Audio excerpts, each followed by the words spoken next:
Iran ইসরায়েলের ১২ দিনের সংঘাত আর যুক্তরাষ্ট্রের ইরানের পরমাণু কেন্দ্রে হামলার প্রায় এক মাস পর আবারও ইরানের পারমাণবিক কর্মসূচি চালিয়ে যাওয়ার কথা জানালো দেশটি। ফক্স নিউজে সোমবার প্রকাশিত এক সাক্ষাৎকারে ইরানের পররাষ্ট্রমন্ত্রী আব্বাস আরাকচি বলেন, এটা বন্ধ আছে কারণ হামলায় ব্যাপক ক্ষয়ক্ষতি হয়েছে, কিন্তু আমরা পরমাণু সমৃদ্ধকরণ কর্মসূচি থেকে অবশ্যই বের হয়ে আসব না। পরমাণু কর্মসূচি ইরানের জাতীয় গৌরবের বিষয় বলেও উল্লেখ করেন তিনি।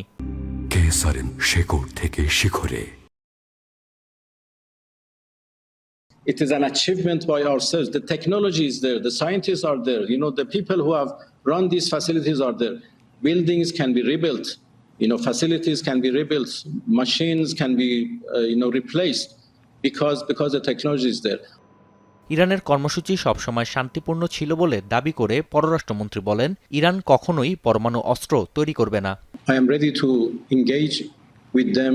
I mean that we are ready to do any confidence building measure needed to prove that Iran's nuclear program is peaceful and would remain peaceful forever, and Iran would never go for nuclear weapons, and in return we expect them to lift their sanctions.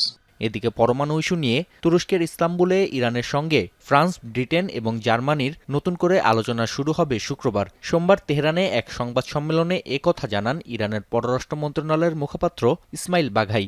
তার দাবি, এটি দেশগুলোর উপপররাষ্ট্রমন্ত্রী পর্যায়ের বৈঠক হবে। সেখানে ইউরোপীয় ইউনিয়নের উপপররাষ্ট্র নীতি বিষয়ক প্রধানও উপস্থিত থাকবেন। ইসমাইল বাঘাই জানান, ওই বৈঠকে আলোচনার মূল বিষয় ইরানের ওপর আরোপিত নিষেধাজ্ঞা উঠিয়ে নেয়া ও দেশটির পরমাণু কর্মসূচি। সেখানে ইরান নিজ দেশের জনগণের নিরাপত্তার জন্য তাদের কি করা দরকার তা অবশ্যই গুরুত্বের সঙ্গে তুলে ধরবে।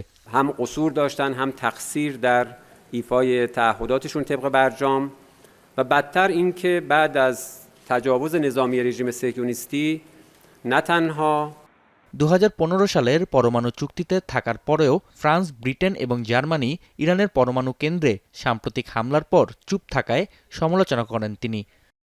এখন বিশ্ব।